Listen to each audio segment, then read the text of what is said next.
Dear student, आज के इस वीडियो में हम कक्षा 10वीं विज्ञान से पहले अध्याय रसायन विज्ञान का पहला चैप्टर रासायनिक अभिक्रिया एवं रासायनिक समीकरण को आगे कंटिन्यू करेंगे। तो चलिए शुरू करते हैं। जैसा कि हमने पिछले वीडियो में देखा, रासायनिक अभिक्रियाओं के प्रकार में संयोजन अभिक्रिया क्या था, फिर वियोजन अभिक्रिया को देखा, वियोजन अभिक्रिया के प्रकार को देखा और उसके बाद हम लोगों ने विस्थापन अभिक्रिया को देखा। आज के इस वीडियो में हम द्विविस्थापन अभिक्रिया, जिसको डबल डिस्प्लेसमेंट रिएक्शन कहते हैं, के बारे में अध्ययन करेंगे। तो आइए देखते हैं द्विविस्थापन अभिक्रिया होता क्या है, किसे कहते हैं। तो कह सकते हैं वे अभिक्रिया जिनमें अभिकारकों के बीच आयनों का आदान प्रदान होता है उसे हम द्विविस्थापन अभिक्रिया कहते हैं। कहने का मतलब ऐसी अभिक्रिया जिनमें अभिकारक जो होंगे उनके आयन आपस में अदला बदला कर लेते हैं। जैसे एग्जाम्पल से आप समझिए, Na2SO4 है और BaCl2 अभिकारक होंगे। सोडियम सल्फेट और बेरियम क्लोराइड बोलते हैं। अब आप यदि ध्यान से देखें तो इसका जो Cl है वह Na के साथ आ रहा है, जबकि इसका जो SO4 है वह Ba के साथ गया। तो जब Ba के साथ SO4 आता है तो BaSO4 बनता है, और यहाँ Na के साथ जब Cl आता है तो NaCl बनता है। तो आपने देखा कि अभिकारकों में आयनों के बीच, यानी कि Na प्लस आयन, SO4 पे माइनस आयन, सल्फेट आयन यानी कि सोडियम आयन और सल्फेट आयन, बेरियम आयन और क्लोराइड आयन का आपस में अदला बदला हो गया। इसका Cl यहाँ आ गया, इसका SO4 इसके साथ चला गया। इसी तरह एक एग्जाम्पल और देखिए, NaOH हमारे पास होगा और H2SO4 होगा। तो Na के साथ कौन आएगा? SO4 आएगा, यानी कि NaSO4 एक पास हो जाएंगे तो Na2SO4 बन गया, जबकि H2 के साथ O निकल जाएगा तो यह बना लेगा H2O। इस तरह से अभिकारकों में आयनों के मध्य जब आदान प्रदान होता है तो उसे हम द्विविस्थापन अभिक्रिया कहते हैं। अगला है हमारे पास आक्सीकरण या उपचयन या अपचायक अभिक्रिया। इसको तीन नाम से देखेंगे, आक्सीकरण या उपचयन या अपचायक। ऑक्सीडेशन रिएक्शन या रिड्यूसिंग एजेंट कह सकते हैं इनको। तो हम कह सकते हैं ऐसी अभिक्रिया जिसमें किसी भी पदार्थ में या तो ऑक्सीजन की वृद्धि होती है, वृद्धि का मतलब आके ऑक्सीजन जुड़ेगा, या तो हाइड्रोजन कमी होगी मतलब हाइड्रोजन बाहर जाएगा, या तो इलेक्ट्रॉन की कमी होगी। तो ऐसी अभिक्रिया जिनमें ऑक्सीजन की वृद्धि हो, हाइड्रोजन की कमी हो, इलेक्ट्रॉन की कमी हो, इस अभिक्रिया को हम ऑक्सीकरण अभिक्रिया कहेंगे या उपचयन अभिक्रिया कहेंगे, या उसी को अपचायक भी कह सकते हैं। तो देखते हैं जब ऑक्सीजन की वृद्धि होती है तो क्या होता है। चलिए देखते हैं। जैसे कि एग्जाम्पल है कि जब कार्बन में ऑक्सीजन की वृद्धि कर दें, यानी कि कार्बन है और ऑक्सीजन से जब हम क्रिया कराएंगे, यानी कार्बन और ऑक्सीजन क्रिया करेंगे, यानी कि ऑक्सीजन आके कार्बन से जुड़ेगा, यानी कि कार्बन में ऑक्सीजन की वृद्धि हो गई। तो इस तरह से बन जाता है CO2। और यहाँ पे अगर हम बात करें तो कहेंगे कार्बन का ऑक्सीकरण हुआ, क्योंकि कार्बन यानी कि जिसमें जाके ऑक्सीजन जुड़ेगा उसका ऑक्सीकरण होता है। इसी तरह से एक रिएक्शन और है, आपके दिखाया गया है यहाँ पे 2Cu + O2 तो बन गया 2Cu। इसी तरह 4Na + O2 है तो 2Na2O बन गया, Na का ऑक्सीकरण हो गया। अब हम देखते हैं जब हाइड्रोजन का ह्रास होगा, मतलब हाइड्रोजन बाहर जाएगा, तब क्या होगा।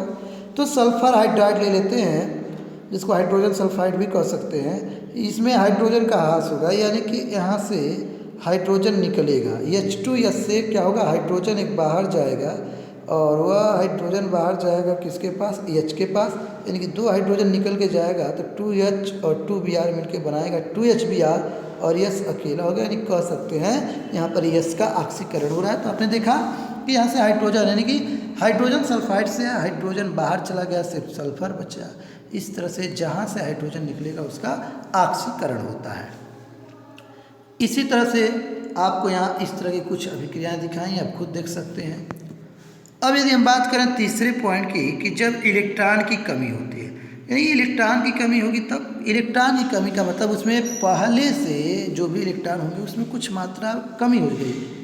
जैसे जब सोडियम एक इलेक्ट्रॉन था, यानी कि सोडियम में कुल कितने इलेक्ट्रॉन होते हैं भाई? सोडियम की यदि हम बात करें तो सभी लोग जानते होंगे कि सोडियम का जो परमाणु क्रमांक होता है वो क्या होता है? 11 होता है। क्या होता है? 11।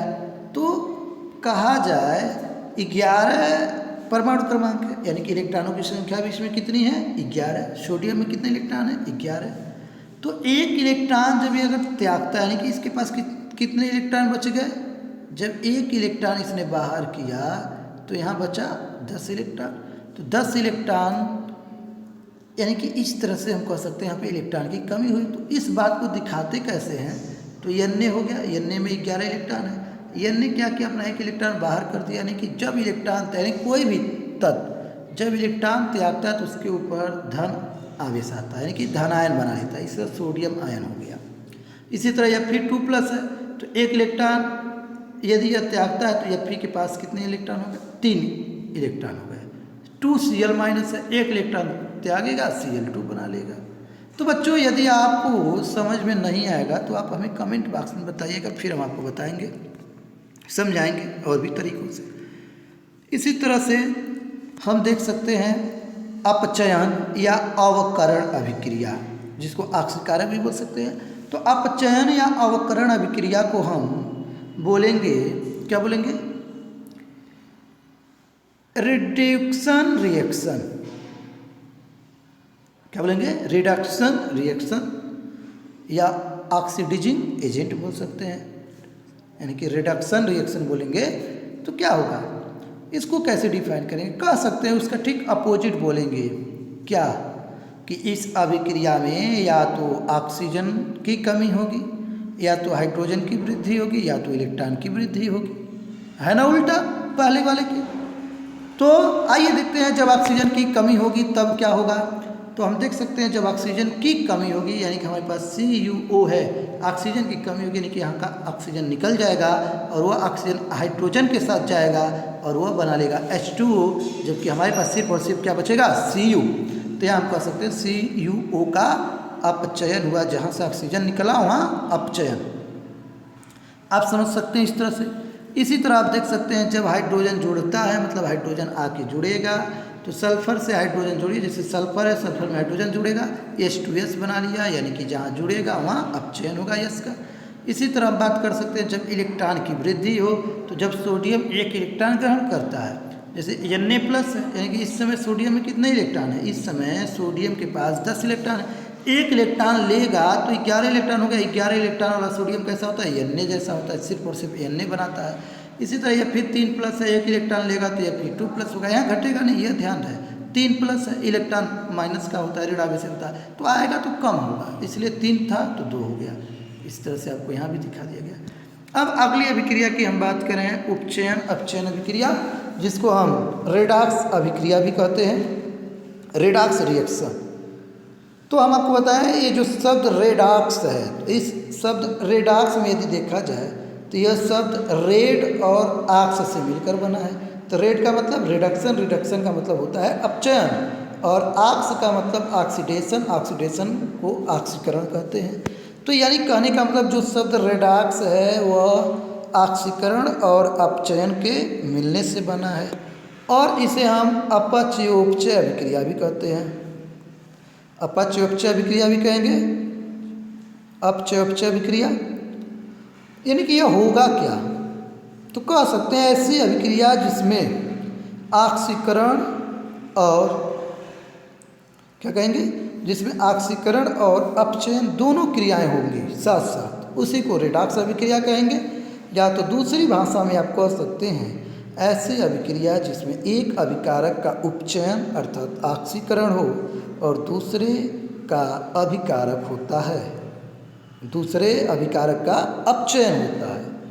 तो ये हो गया। जैसे यहाँ एग्जाम्पल यदि हम आपको दिखाएं, CuO + H2CO, तो यहाँ CuO है, यहाँ से ऑक्सीजन निकल गया, और जब ऑक्सीजन जहाँ निकलता है उसे हम क्या बोलते हैं, अपचयन अभिक्रिया बोलते हैं। यानी कि CuO से Cu बना तो यह हमारे पास अपचयन हो गया, और H2 में आके ऑक्सीजन जुड़ गया। तो ऑक्सीजन कहाँ जुड़ता है, जब ऑक्सीकरण होता है या उपचयन होता है तो ऑक्सीजन जुड़ता है। तो इस तरह से आप समझ सकते हैं। इसी तरह से कि एग्जाम्पल ZnCuSO4 है, तो Zn के साथ SO4 यानी कि ऑक्सीजन आके जुड़ गया। तो आप देख सकते हैं इस तरह से ये अभिक्रियाएँ ऑक्सीकरण अपचयन अभिक्रिया यानी कि रेडॉक्स अभिक्रिया कहलाती हैं। अब इस तरह से हम आगे देखते हैं ऊष्माक्षेपी अभिक्रिया, जिसको एक्सोथर्मिक रिएक्शन बोलते हैं। तो इसमें हम कह सकते हैं ऐसी अभिक्रियाएँ जिनमें उत्पाद के साथ साथ ऊष्मा का भी उत्सर्जन होता है, यानी कि उत्पाद तो बनेगा, साथ में ऊष्मा भी, कुछ मात्रा में ऊष्मा भी प्राप्त होगी, उसी को हम ऊष्माक्षेपी अभिक्रिया कहते हैं। जैसे प्राकृतिक गैस को जब जलाते हैं, यानी मीथेन का जब ऑक्सीजन से क्रिया कराएंगे तो हमारे पास बनता है कार्बन डाइऑक्साइड, जल, साथ में कुछ ऊष्मा बाहर होती है। इसी तरह कोक का दहन करेंगे, यानी सी को ऑक्सीजन की उपस्थिति में ले जाते हैं, कार्बन डाइऑक्साइड बनता है, कुछ ऊष्मा बाहर निकलती है।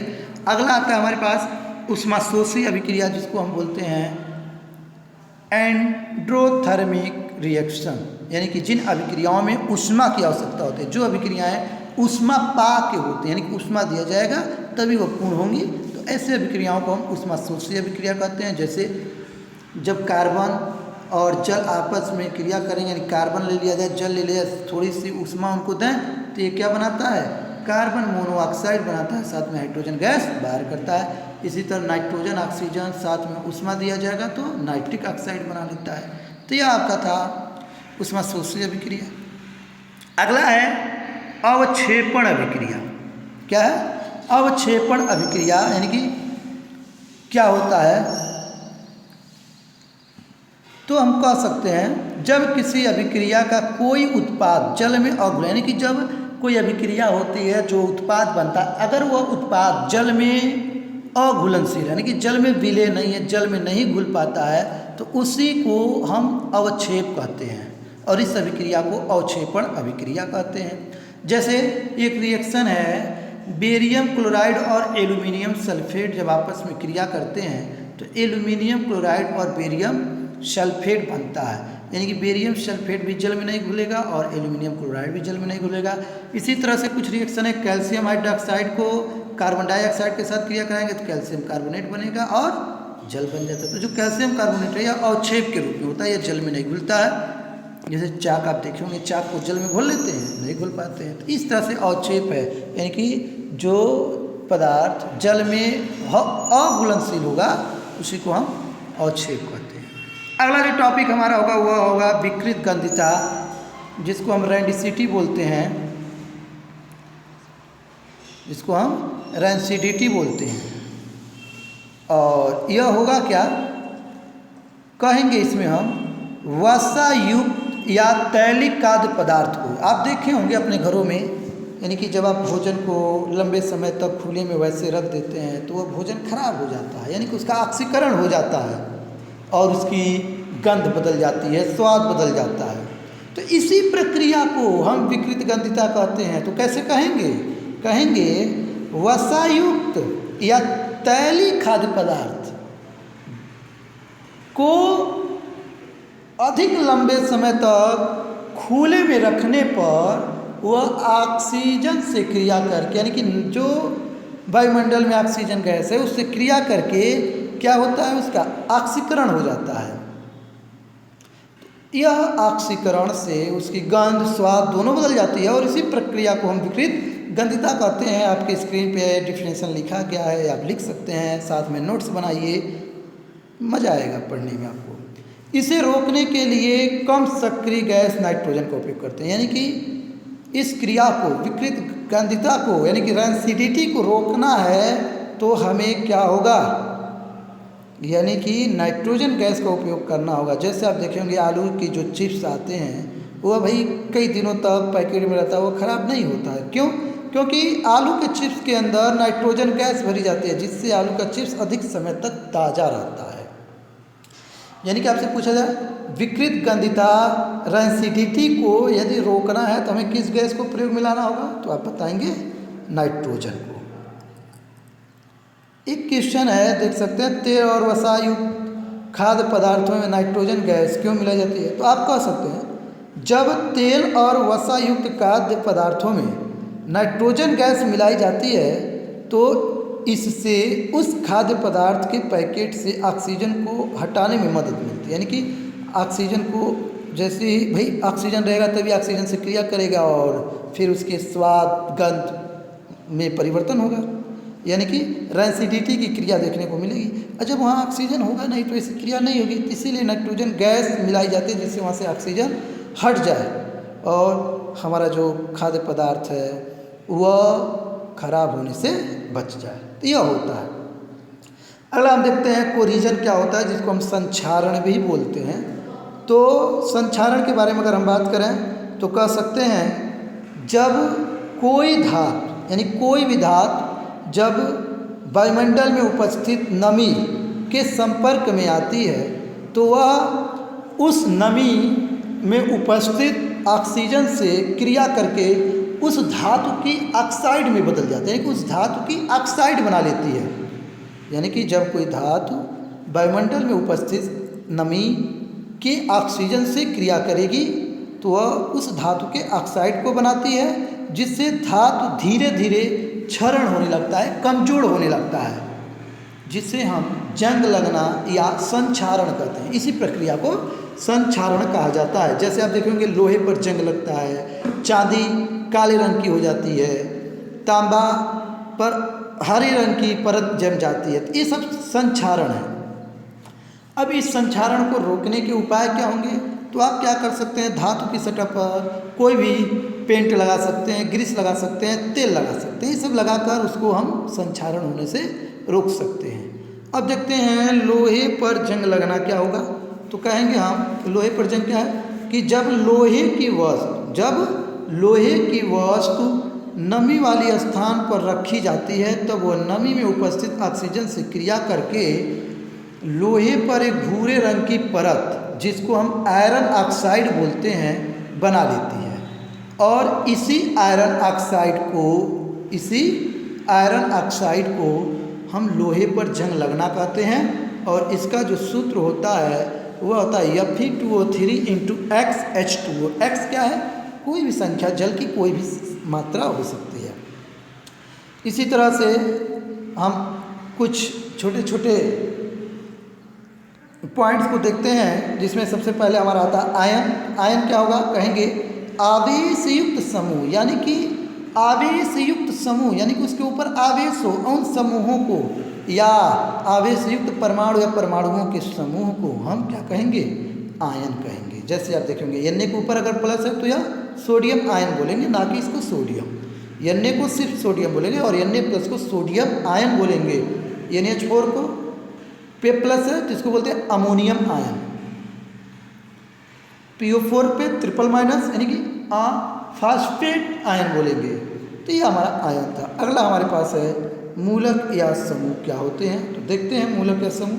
तो कह सकते हैं मूलक को रेडिकल बोलेंगे, और मूलक तत्वों के ऐसे समूह को कहते हैं जो यौगिकों में एक रासायनिक तत्व जैसा बिहेव करता है। यानी कि मूलक तत्वों का ऐसा समूह है जो यौगिक में रासायनिक तत्व जैसा बिहेव करेगा और यौगिक में यह किसी तत्व के स्थान को ले भी सकता है।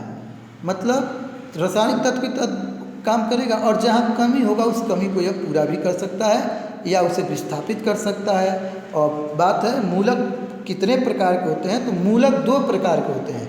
एक होता है अम्लीय मूलक और एक होता है क्षारीय मूलक।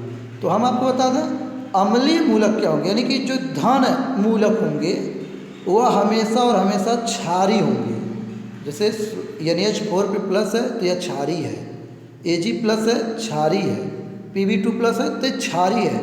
और जो ऋण होगा, यानी कि ऋण मूलक जो होंगे उनको हम अम्लीय कहते हैं। क्या कहेंगे? अम्लीय। जैसे सल्फेट है, फास्फेट है, तो ये सब हमारे कैसे होंगे? अम्लीय मूलक। तो इस तरह से हमने देखा कि मूलक क्या है, आयन क्या है, लोहे पे जंग कैसे लगता है, संक्षारण क्या है, फिर रेंसिडिटी क्या है, फिर हमने देखा उत्क्षेपण अभिक्रिया के बारे में, ऊष्माशोषी अभिक्रिया, ऊष्माक्षेपी अभिक्रिया, उपचयन अपचयन अभिक्रिया। फिर हमने देखा अपचयन अभिक्रिया क्या होता है, ऑक्सीकरण अभिक्रिया क्या होता है। तो इस तरह से हमने देखा, और एक देखा द्विविस्थापन अभिक्रिया। तो इस तरह से बच्चों हम आपसे बताएं, आपका जो पहला चैप्टर था रासायनिक अभिक्रिया एवं समीकरण, इसके जो भी थ्योरिकल पार्ट थे वे हो गए समाप्त, यानी कि यह हमारा चैप्टर पूर्ण रूप से समाप्त हुआ। हम अगले वीडियो में आपको एनसीईआरटी विज्ञान से उसका पहले चैप्टर का जो अभ्यास प्रश्न पत्र आपके बुक में दिया है, अभ्यास प्रश्न दिया है, उसको सॉल्व कराएंगे, सारे के सारे क्वेश्चन को कराएंगे। तब तक आप इतना तैयार कीजिए।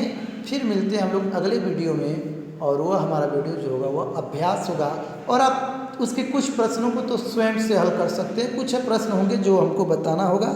तो फिर मिलते हैं अगले वीडियो में। तो आज के लिए बस इतना ही। बाय बच्चों।